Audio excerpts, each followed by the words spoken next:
Toi qui as peur, peur de dormir, peur de vivre, peur de marcher, peur d'aller travailler, tu peux recevoir la paix de Christ ce matin. Pour aller faire tout ce que tu as peur. La paix de Christ, c'est une richesse. Si nous faisons le Seigneur confiance, si nous avançons plus près du Seigneur, il sera plus près de nous. L'Éternel, il a dit, c'est lui qui me cherche, je me laisse trouver par lui. Amen. Il est un Dieu qui s'est laissé trouver quand l'homme le cherche. Quand on a soif, on va chercher de l'eau. Source de vie. Les hommes ont besoin de boire. Des moments où nous regardons les hommes, on dit qu'il est la joie. Nous regardons avec nos yeux, nous dit qu'il est bien. Et pourtant, il est dans une souffrance. Quand on n'a pas Christ dans notre vie, on est le plus malheureux de la terre. Quand on n'a pas Jésus dans notre cœur, on est plus malheureux du monde. Je ne sais pas. Ton titre, c'est quoi? Peut-être tu as le moyen de vivre. Tu possèdes la maison, tu possèdes de l'argent, tu possèdes une belle voiture. Chaque 2 ans, tu peux changer de voiture. Mais est-ce que tu as la paix en toi? Peut-être tu es une grande chanteuse, tu es un grand chanteur. Mais est-ce que tu as la paix de Christ en toi? Le plus malheureux de ce monde, c'est celui qui ne connaît pas Christ. La Bible nous dit, mes bien-aimés, le regard de Dieu, le regard de Jésus rendra le cœur joyeux. Alléluia. Le regard de Jésus rendra le cœur joyeux. Quand Jésus nous regarde seulement, quand Jésus porte attention vers nous, le cœur retrouve la joie. Parce qu'il est Dieu de miséricorde. Il est un Dieu de compassion. Il regarde ta souffrance. Il connaît ta douleur. Il sait ce que ton cœur désire. Ce que tu peux dire et ce que tu ne peux pas dire. Alléluia. Peut-être tu rentres dans la salle ce matin avec un problème. Tu réponds avec le problème parce que tu ne peux pas s'exprimer. Mais je suis venu te dire ce matin, Jésus connaît tes besoins. Regarde. C'est le regard de Jésus qui rend le cœur joyeux. Mais bien aimé, la miséricorde de Dieu durera toujours. David a expérimenté cela. La continuité du message, c'est quelle partie? La miséricorde de Dieu durera toujours. Amen. Dites avec moi, la miséricorde de Dieu durera toujours. Encore l'église, la miséricorde de Dieu, Dieu ne change pas. L'homme change. La nature change. Le temps change. Nous sommes dans un mois de septembre, très très chaud. Le mois d'août, c'était le mois chaud. Au lieu que c'est le mois d'août qui est chaud, c'est le mois de septembre. Le mois de septembre, c'est le mois de la pluie. Les enfants montent à l'école toujours sur la pluie. La nature change. Malgré cela, l'homme ne porte pas attention vers les œuvres de l'Éternel, ce qu'il a fait. Mais lui-même, Dieu, il a dit, il ne changera jamais. Il sera toujours le même. Quel que soit ton péché, nous venons de chanter tout à l'heure là. Il veut te faire miséricorde. Veux-tu la miséricorde de Dieu? Amen. Le regard de Jésus rendra le cœur joyeux. La Bible nous dit, mes bien-aimés, dans le livre de Proverbes, chapitre 15, verset 13, Alléluia. Proverbe chapitre 15, verset 13. Merci Seigneur pour ta divine présence. Combien tu es bon. Combien nous nous sommes heureux de nous retrouver dans ta présence, Seigneur. Ta présence nous bénit. Jésus, reste avec nous. Jésus, reste avec nous. Rentre dans la chambre haute. Cette chambre haute ce matin où nous nous trouvons et apporte ta paix, ta délivrance. L'Église ensemble, nous pouvons lire Proverbe 15, verset 13, nous dit un cœur joyeux rend le visage serein. Alléluia. Mais quand le cœur est triste, l'esprit est abattu. Un cœur joyeux rend le visage serein. Le cœur joyeux est un bon remède. Un cœur joyeux est un bon médicament. Amen, amen. C'est pourquoi je le répète tout le temps, dans le foyer, quand le cœur n'est pas joyeux, même si le congélateur est rempli de viande, c'est comme si la maison est vide. Quand le cœur de l'époux n'est pas joyeux, quand le cœur de l'épouse n'est pas joyeux,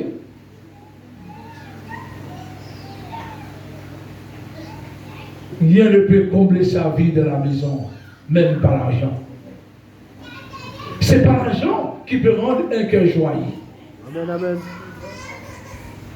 C'est pas l'argent qui peut rendre un cœur heureux.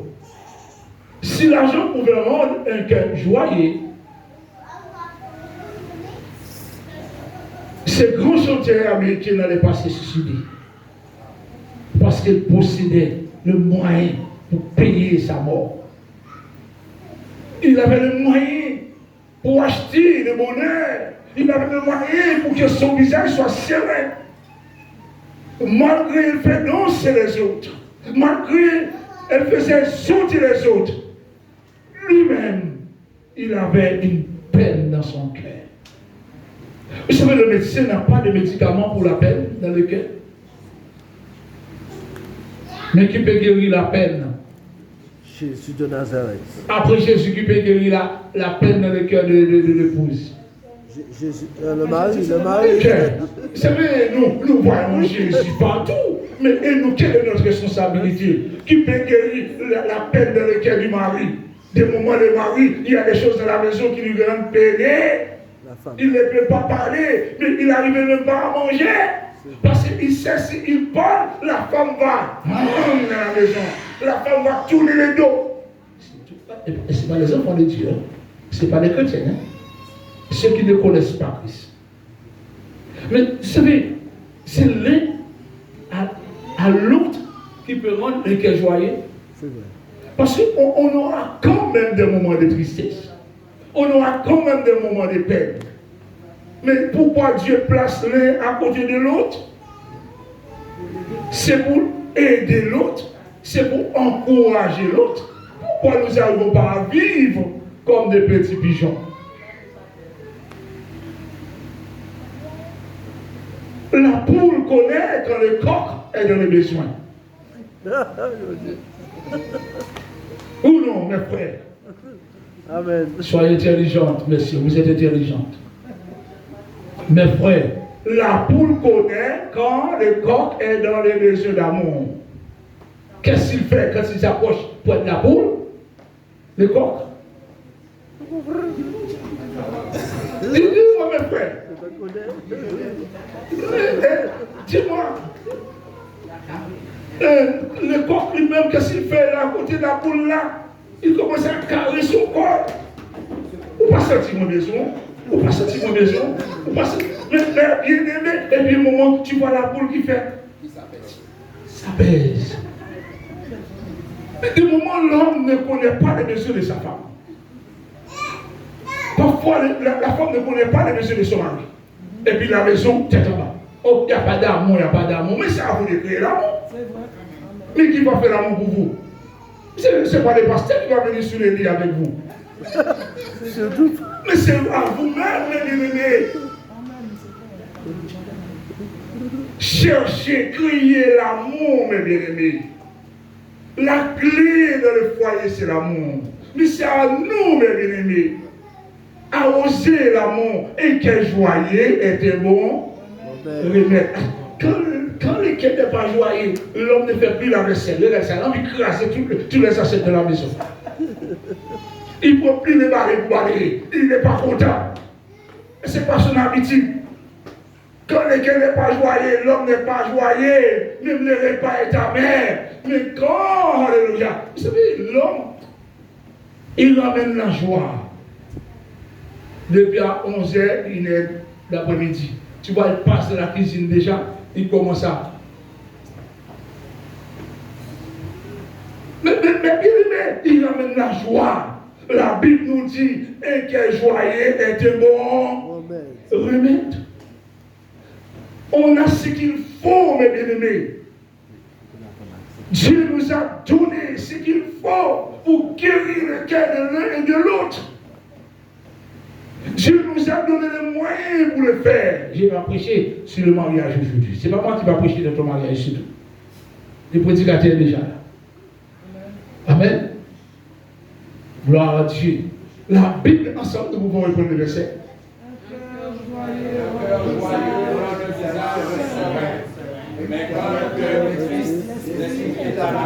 Quand le cœur est triste, tout est amer. L'esprit est abat.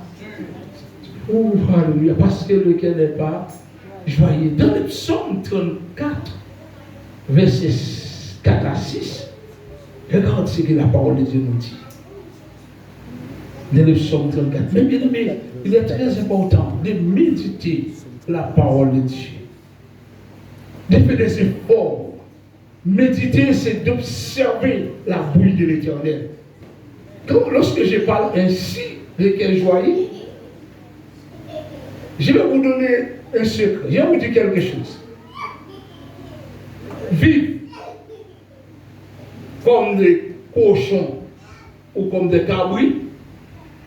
Vous savez, cabris, poule n'est pas marié. Ils vivent. Parce qu'ils sont des bêtes turbulentes. Dieu n'a pas créé l'homme pour vivre sans être marié.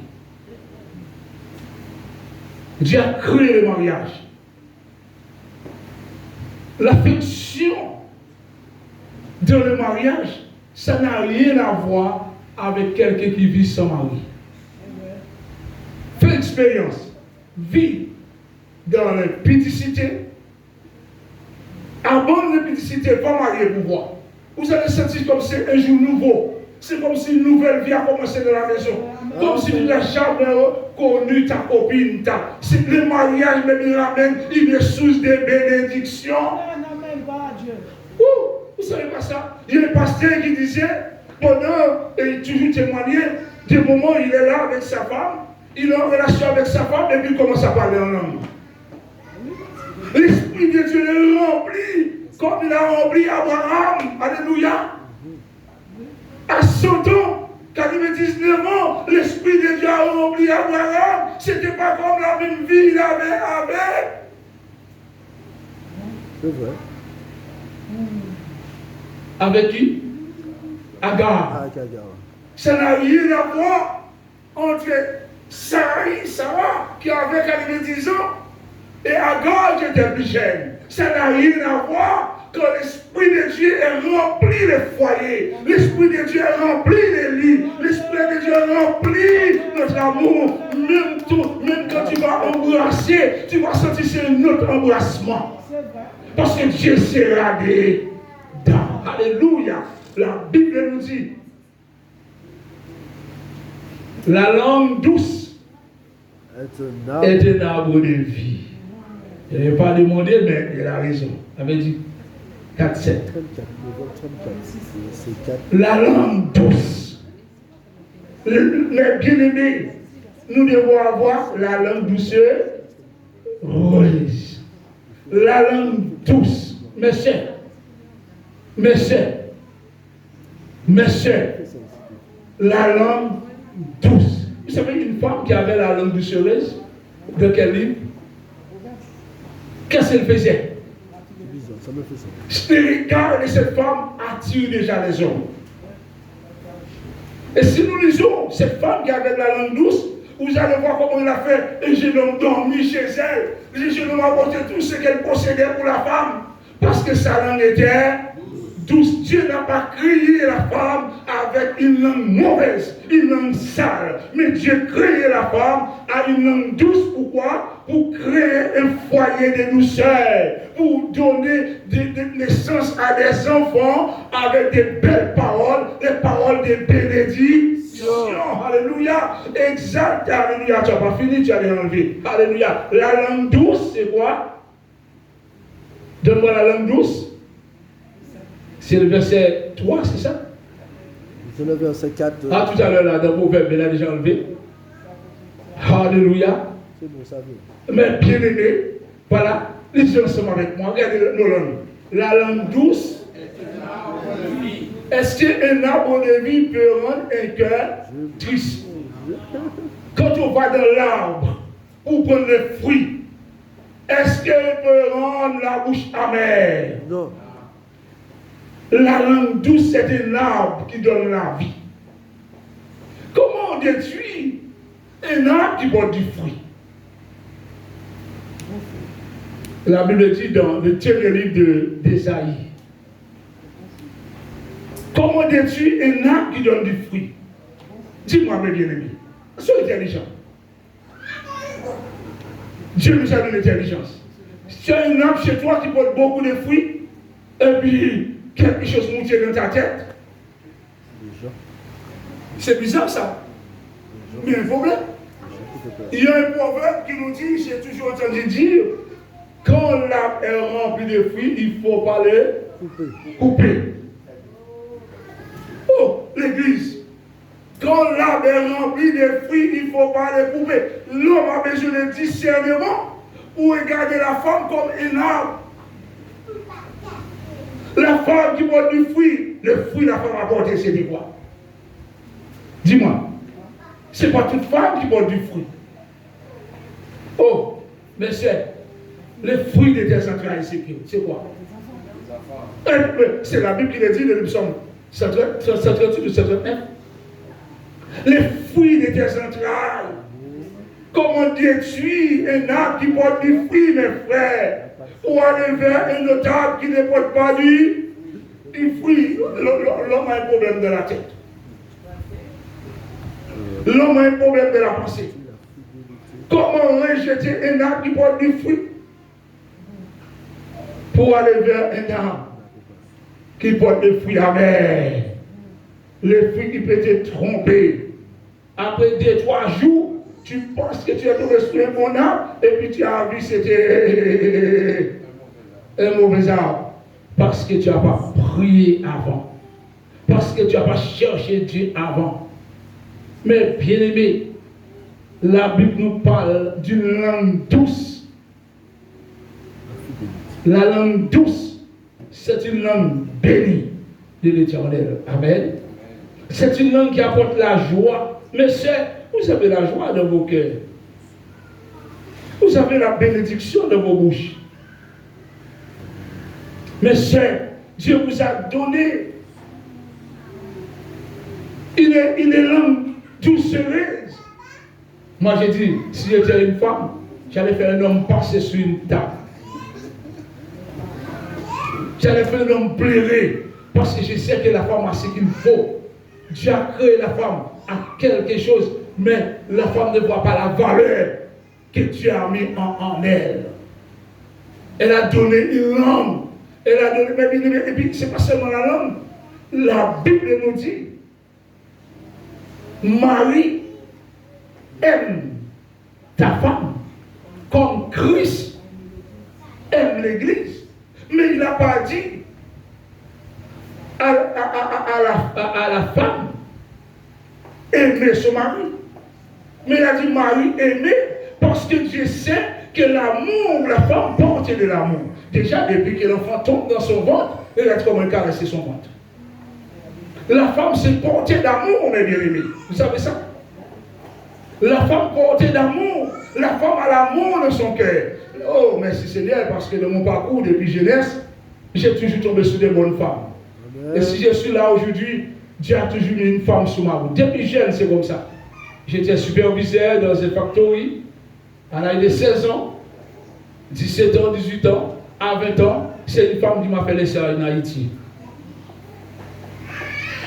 C'est une femme qui m'a demandé la guerre. Tu ne penses pas voyager un jour?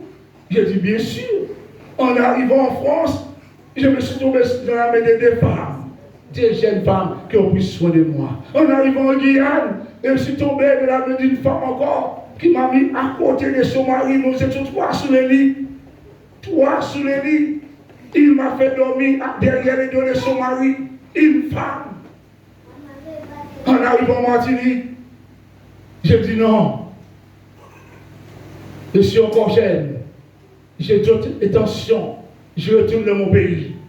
Quand je suis arrivé en Martinique à l'aéroport, pendant que j'ai promené à l'aéroport, j'ai vu une femme. Et puis j'ai dit vers elle, elle me dit comment tu attends l'avion aussi. Il m'a dit, jeune homme, tu vas où? Bon petit garçon comme toi, tu vas où? Tu vas nulle part. Je vais à Venezuela. Mercredi prochain, tu iras me rencontrer. Elle a laissé sa défi à traîner. Le chauffeur taxi qu'il a déposé m'a conduit avec ses enfants. Quand je suis arrivé, les enfants, c'était combat. L'un dit, je vais laver les chemisiers de Joël. L'autre dit, je vais laver les pantalons. Je ne le connaissais pas, non? Il a dit, tu ne vas pas. Il a dit, je suis parti à Didier, vers le consulat, Venezuela, pour demander un visa. Le consulat me disait, monsieur la guerre, j'ai trop donné, j'ai donné beaucoup de visas, c'est le mois prochain. Voilà pourquoi je me suis resté en Martinique. Là, je ne connais pas Madame Arnold, mais elle m'a dit, il a trouvé un fils après quelques années de mariage. Cette femme, elle est cherchée où j'étais. J'habitais à Font-Marouenne. Elle a cherché sa maison, cette dame. Elle a dit à tout le monde, j'ai un fils qui s'appelle Joël, il est ailleurs. Elle est venue nous voir chez nous. Et Venezuela, à la Martinique. Je tombe toujours sur la main d'une bonne femme parce que je sais que les femmes ont de bons cœurs. Bon cœur pour servir Dieu. Parce que les femmes portent l'amour. Alléluia. La Bible nous dit, alléluia, la langue douce est une arme de vie. Mais la langue perverse brise l'âme. Ça fait mal, mes bien-aimés. Et la Bible nous dit plus loin, la femme sage bâtit sa maison. La femme sage, c'est la femme intelligente. Mais la femme qui ne connaît pas le Seigneur, la femme qui n'a pas la crainte de Dieu, je ne dis pas connaître le Seigneur, parce qu'on peut connaître le Seigneur, on n'a pas la crainte de Dieu. C'est pas parce qu'on est chrétien, on a la crainte de Dieu. La femme qui a la crainte de Dieu, qui connaît Christ, bâtit sa maison. Comment il va bâtir sa maison? Il prépare déjà les enfants. Il ramène les enfants au papa. Même s'il y a difficulté, il apprend les enfants à aimer les papas. Même s'il y a problème, il apprend les enfants à supporter les papas. Même s'il y a la misère, il apprend les enfants à prier pour les papas en disant alléluia, c'est votre papa qui est là. Même s'il a des défauts, parce qu'il bâtit sa maison, les diables, son objectif, c'est de casser le foyer. Tantôt que tu n'es pas marié, tout va bien. Mais quand tu es marié, tu commences à me dire, si je savais, je n'allais pas me marier. Parce que le mariage, c'est dans le plan de... Gloire à Dieu. La femme qui a la langue perverse brise l'âme. Mais la Bible nous dit dans Ésaïe, chapitre 65, verset 8, le message changé. Le message a transformé. Mais bien aimé, regardez ce que l'Éternel a dit. Les Isaïe, messieurs, levez la voix, regardez, lisez. Isaïe. L'Éternel qui parle à son pépé. Allez, donne-moi bien. Ainsi parle l'Éternel. Alléluia. Quand l'Éternel est en train de parler, la terre c'est. L'Éternel parle. La terre se taise. Quand l'Éternel, alléluia, quand l'Éternel reste sa maison, la terre reste ici. Ainsi parle l'Éternel. Continuez. Quand il se trouve du jus dans une grappe, on dit ne la détruis pas. Alléluia. Mais c'est l'Éternel interdit Jean. Amen, heureusement. L'Éternel interdit Jean, alléluia. Mais c'est Dieu qui nous a créés, il nous donne aussi l'intelligence à travers de sa parole. Pour connaître tout cela, il faut consulter les livres de l'Éternel. Alléluia. Il faut consulter, regardez ça, mes bébés, avoir le discernement. Regarde quel genre de femmes que tu vas te donner. Regarde quel genre de femmes tu t'as donné. L'homme n'a pas d'intelligence pour comprendre cela. Ainsi parle l'Éternel. Quand il se trouve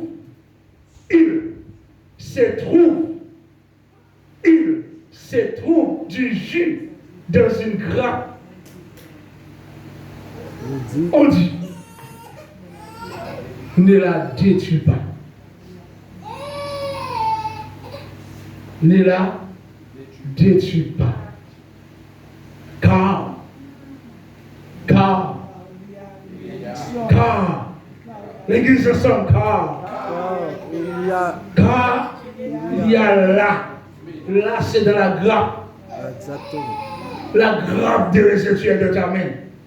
Écoute-moi, les femmes, commencez à dire aux hommes, je ne suis pas une grappe de raisin. Arrêtez de goûter puis partir. Arrêtez de me goûter pour partir. Je ne suis pas une grappe de raisin. Les femmes doivent commencer à dire aux hommes, je ne suis pas une grappe de raisin. C'est les raisins, chaque fois on va goûter, et puis on s'en va. Vous savez, on a goûté tellement de la grappe jusqu'à ce que Il n'y a plus de raisin. Jusqu'à ce que il n'y a plus de. Ah, non, mon frère. Il n'a pas dit j'ai encore. Il ne restait plus de raisins. Bon, maintenant, s'il ne restait plus de raisins, c'est à dire. Non. Tellement on a laissé goûter, mes bien-aimés. Oh, je connais. Hélas, mon Dieu est un Dieu de miséricorde. Je peux vous dire, mes bien-aimés, je connaissais une femme à Fort-de-France, une Indienne, bonne chaîne, j'habitais à Trinel. Quand elle était en forme, une belle Indienne, là, pour on a un petit légende de son papa, juste près du canal. Mais on a détruit ses maisons, on fait la route. Mais bien aimé, cette femme-là, les hommes étaient après elle parce qu'elle était belle. Elle avait du jus, mais bien aimé. Quand elle commence à entrer dans l'âge, il n'y avait plus de. Pas du jus, il n'y avait plus de raisin encore dans la grappe. Les hommes ne regardent même pas la grappe. C'est pas du jus qu'ils ont trouvé.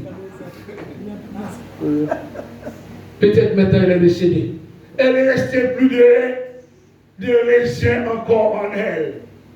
Mais quand on est en Christ, puisqu'on vieillit, alléluia, quand on est en Christ, puisqu'on prie, quand on est en Jésus, puisqu'on a la crainte de Dieu, puisque c'est les ajoute chaque jour dans ton esprit, dans ton âme du jus, alléluia, parce que tu rentres dans une source, tu ne manqueras pas de l'eau. Et c'est avec cette eau, quand l'Éternel a dit, emmène-moi les pauvres, l'Éternel a dit, alléluia, puisqu'il y a plus de 20. Emmène-moi les pauvres, alléluia, viens tel que tu es, l'Éternel veut me dire, du jus dans ton raisin. N'est-ce pas merveilleux? Elle avait plus de. C'est que quand la femme n'a plus de raisin, les hommes ne regardent même pas. Mais monsieur, Dieu nous a donné une grande grâce. Parce que Dieu est capable d'ajouter de jour en jour, de l'année en année, plus de jus en nous. Amen. Alléluia. Quand on sert Dieu, c'est merveilleux ça. Écoutez-moi. Sarah avait 90 ans. Est-ce qu'une femme qui a 90 ans peut avoir du journal. Normalement, non. Hein. Sarah avait quel âge? 90 ans, elle va tomber enceinte. Mais 90 ans, tu regardes même pas cette personne. Tu dis, mais elle est déjà vieille, mais l'Éternel dit à Sarah, rien n'était possible avec moi. Puisque tu es fidèle, je suis capable de te rajeunir comme les académies disent, Sarah va faire un enfant. Dieu a mis le désir de son mari, mes bien-aimés, parce que son mari était de la prière. Parce que son mari comptait sur la promesse de Dieu. Je suis venu te dire ce matin, prends ton temps. Reste au pied du Seigneur. Attends ton jour, comme j'ai parlé tout à l'heure là, parce que tout est possible à celui qui croit. Amen. Alléluia. Tout est possible à celui qui croit. Ton mariage est possible. Ton travail est possible. Ton permis est possible. Ne dis pas, j'aurai 50 ans. Ne dis pas, je vais 50 ans. Non, mes bien-aimés, tout est possible ce matin. Si tu crois, tu verras la gloire de Dieu. Lève ta tête, serre Dieu fidèlement, lève ta tête, prie le Seigneur, parce que tout est possible à lui. Ce qu'il a fait pour Sarah, il peut le faire pour toi. Amen. La Bible nous dit, il est le même. Aujourd'hui. Alléluia, il est le même. Aujourd'hui et éternel. Il est le même. Hier, aujourd'hui et éternel. Touche-toi. Dis à toi-même, l'Éternel est le même. L'éternel est le même. Hier. Dis toi-même, l'Éternel est le même. L'éternel est le même. Dis à Satan, l'Éternel est le même. Satan, l'éternel est le Tout même. est possible à Dieu. Tout est possible Dis à à Dieu. Satan, tout est possible à Dieu. Satan, tout est possible. Moi et ma maison, Moi et ma nous maison. servirons l'Éternel. Tout est possible à Dieu. Tout est possible à Dieu. Mon travail est possible à Dieu. Ma réussite est possible à Dieu. Mon avenir est réussi à Dieu. Le plan de Dieu, Le plan de Dieu. c'est que tu réussis dans toutes tes voies. Que nous réussissions. Alléluia, acclamons le Seigneur. Amen. Acclamons le roi des rois. Oh, alléluia. Comment couper l'arbre qui porte du fruit? Amen. Alléluia. Alléluia. Comment retrancher l'arbre qui porte du fruit? Jésus même a regardé l'arbre. Il voulait manger. Quand il passait, il a regardé. Il n'a pas trouvé de fruits de l'arbre. Qu'est-ce qu'il a dit? Coupe-le. Le lendemain, il a dit c'est traverser le champ de blé.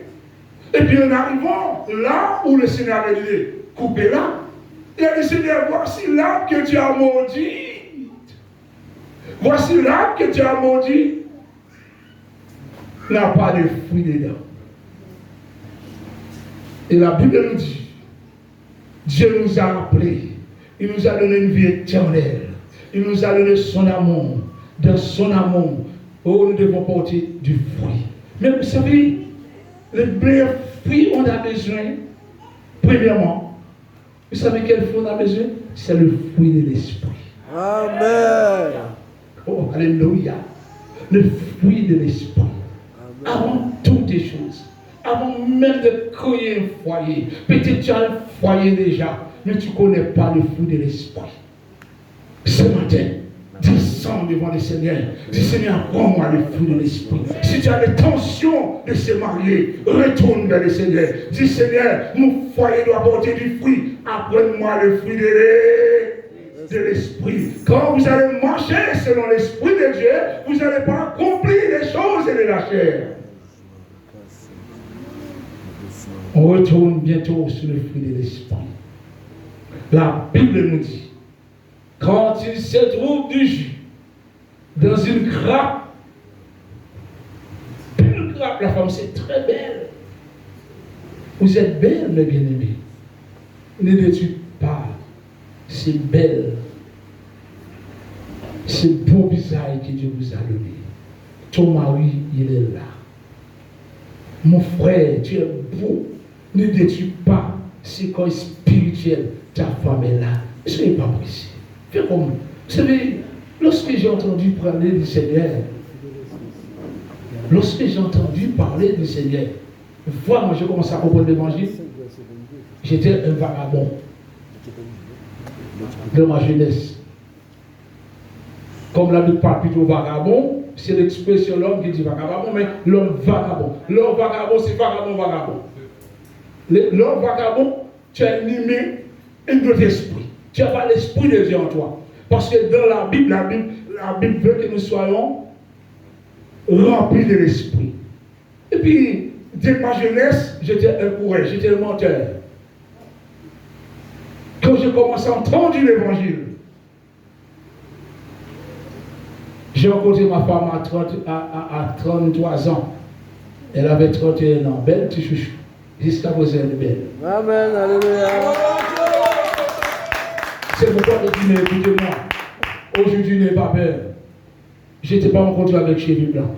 Je n'étais pas rencontré avec cheveux tombés. Regarde la photo comment tu étais. Tu as vieilli dans ma main. Je dois t'accepter comme tu es. Vous savez, les hommes n'ont jamais accepté de vieillir, même si l'homme à 90 ans, il pensait là devant. L'homme, c'est comme ça. L'homme n'a jamais vieilli. Vous savez, regardez bien. Un homme peut prendre une fille, il a 75 ans, il peut prendre une fille de 28 ans. Partout qu'il va avec cette fille, on dit jamais, c'est ton papa. Mais si la femme a 80 ans, 75 ans, il prend un homme à 35 ans, partout on dit ça c'est ta maman. Voilà la différence. Dieu a crié que l'homme, même quel que soit, il est David, là il est David. David était vieux. Qui on a été chercher pour chauffer David? C'était une jeune fille. Ça n'a rien à voir de marier avec un homme âgé. Même si l'homme est âgé, il fait la fierté de la femme. Mais la femme, mes bien-aimés, je l'ai rencontrée jeune fille. J'ai dit, maman, bien en forme, les dents dehors, petit corps. Mais aujourd'hui, c'est quoi la chie? Il faut que m'accepter comme ça. Mais il faut vieillir. Je vais l'abandonner pour aller chercher une autre. Et puis quand je commence à vieillir, alors je vais laisser aller, qu'est-ce que ça va faire alors? Amen. Même cette tissé était bien debout. Chaque fois que je regarde le tissé, mon fait tout. Je la laissais pas que je regardais celle-ci. Je n'ai pas laissé ma femme voir quand je fais un coup d'œil voir qu'elle avait 5 ans. Chaque fois que je regarde ces chèvres, mes bien-aimés, mon fait.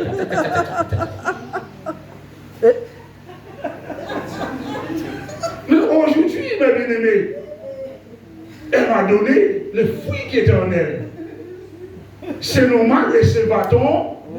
Quel que soit le tombé, moi pour aimer comme ça. Moi pour continuer à jouer avec le tissé comme si le sein était neuf. Et mamie va rajeunir ceci. Ce matin, le message a changé. C'est toi et c'est pas moi, non? On ne dit pas gloire à Dieu. On ne dit pas gloire à Dieu. On ne dit pas alléluia. Vous savez, souvent quand je prêche sur le foyer, beaucoup de monde. Et pas parce qu'on a des difficultés de nos foyers, ça va bloquer l'église de la prochaine. Non, ça nous ramène encore à reconnaître nos erreurs. Ça nous ramène encore à nous arranger devant le Seigneur. J'aurai des futurs mariés. J'ai obligé de prêcher. Le Saint-Esprit va me donner parce que j'ai des futurs mariés. Ce n'est pas le jour du mariage qu'on va entendre tout cela, non? C'est dans l'église qu'on va l'entendre après et avant. Amen, amen. Une belle vie avec Christ quand on est marié. Mais bien aimé, la Bible nous dit, ne la détruis pas. Comment détruire un arbre qui porte du fruit? Comment couper une grappe qui porte du fruit? Mes frères sont intelligents. Ne prends pas de le pied du diable. Satan était menteur. Ah ouais, forme dehors plus douce. Vous trouvez d'accord? Satan avec lui, forme dehors plus douce. Pourquoi il va faire ça? Là, il commence à couper tout maman. Il commence à manger tout seul. Voici plus douce. C'est pas vrai, c'était un gars des hommes, mes bien-aimés.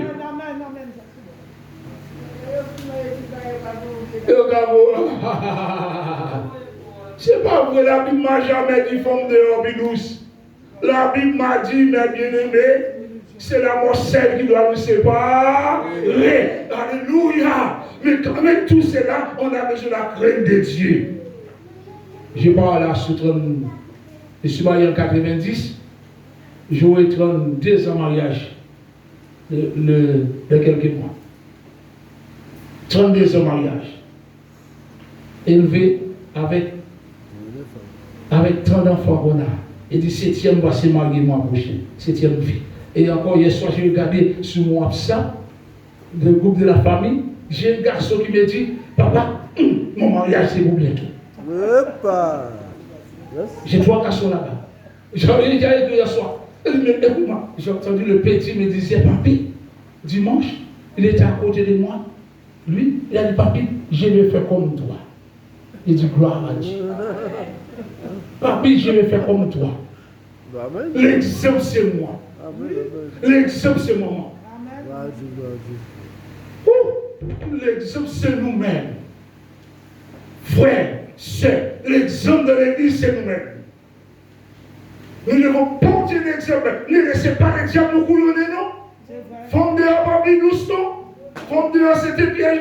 Et puis, comment c'est qu'à chéri, doudou, et coco, qui me regarde, et cœur. Qu'est-ce que cœur? Où est le cœur?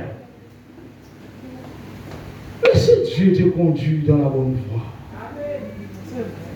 La Bible nous dit, dans le foyer, on aura des hauts débats, mais l'Esprit de Dieu sera avec nous. Alléluia. Même s'il y a des nuages, il y a la prière. Amen. La grâce, c'est savoir prier. Et la prière nous donne à supporter. Amen, amen. Car il y a là une bénédiction. Vous savez, si la bénédiction tarde, attends-la dans la prière. J'agirai de même pour l'amour de mes servantes, de mes serviteurs, afin de ne pas tout détruire. Maintenant, on est en train de détruire notre foyer, notre mariage. Quand on ne connaît pas Christ, on le fait. Mais aujourd'hui, je ne vais pas marier quelqu'un pour faire le même erreur que moi. Parce que je dois te conduire dans la vérité avant. Le passé pour moi, c'était le passé. Je ne suis plus la même personne. Tu connais la vérité. Je veux que la vérité vous affranchisse. Amen. Il y a le combat dans le mariage. Il y a des hauts débats dans le mariage. Mais avec Jésus, c'est la victoire. Amen. Avec Jésus, c'est la victoire. L'essentiel, on a besoin pour faire fonctionner notre mariage. Donne-moi Galates 5, verset 22, c'est la fin. C'est le fruit de l'esprit. Amen. Je n'ai pas touché le message. Amen. Alléluia. Voilà ce qu'on a besoin. Beaucoup de prières. Depuis dans le fiançailles jusqu'au mariage, jusqu'à ce que le Seigneur retourne. C'est la prière qui tient nos foyers debout. On aura des débats. Mes frères, faites jouer votre douceur. Mes sœurs, faites jouer notre douceur. Sache que la femme est plus faible que toi. Je veux que Dieu bénisse l'église. Je veux que Dieu vous bénisse ce matin. Je veux que la joie, je veux que la paix règne. Alléluia. Je veux que la bénédiction descende de l'église. Alléluia. Oh, c'est mon désir pour chacun de vous. Abandonne les choses qui ne plaisent pas à Dieu. Lisez seulement avec moi avant de conclure. Mais le fruit de l'esprit, c'est l'amour, la joie, la paix, la patience, la bonté, la bénignité, la fidélité, la douceur, la tempérance. Et la loi n'est pas contre ces choses. La loi des hommes qui parlent de divorce ne peut pas toucher ça. Voilà. Donne-moi le mot que tu viens de dire. Donne-moi le dernier mot que tu viens de dire. La loi n'est pas contre ces choses. Qu'est-ce que la loi n'est pas contre? Les fruits de l'esprit qui est en nous. La bonne persévérance. C'est pas encore ces versets. C'est une bénédiction pour nous. C'est une joie pour nous. Ne vivez pas comme ça, mes bien-aimés. Arrangez vos vies. C'est vrai, je suis marié. Je sentais que Dieu était dans mon mariage. Je n'ai pas attendu 6 mois, 7 mois pour me marier. Parce que j'avais peur de vivre encore dans les autres. Je faisais le Seigneur confiance. J'ai fait le Seigneur confiance. J'avais qu'une chose, j'avais peur de ma vie. C'est de ne pas avoir les moyens pour payer mon loyer pour ma femme.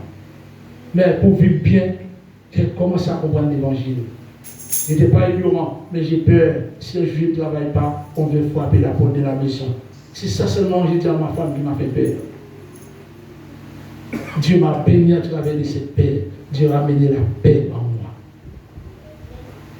Mais bien aimé, l'essentiel, les gens c'est plein pour moi.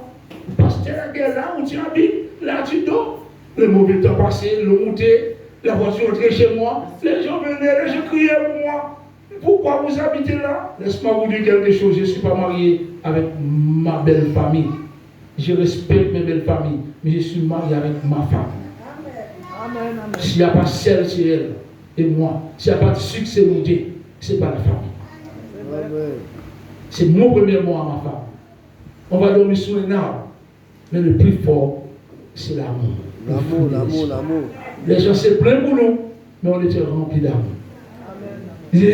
Même si on dort sous un arbre, le Seigneur prend de la soin de nous. Et j'avais refusé. Merci Seigneur pour ta parole. Merci de bénir ta parole. Merci pour le fruit de l'esprit. On a besoin de nos foyers. Merci Seigneur. Merci pour ta grâce.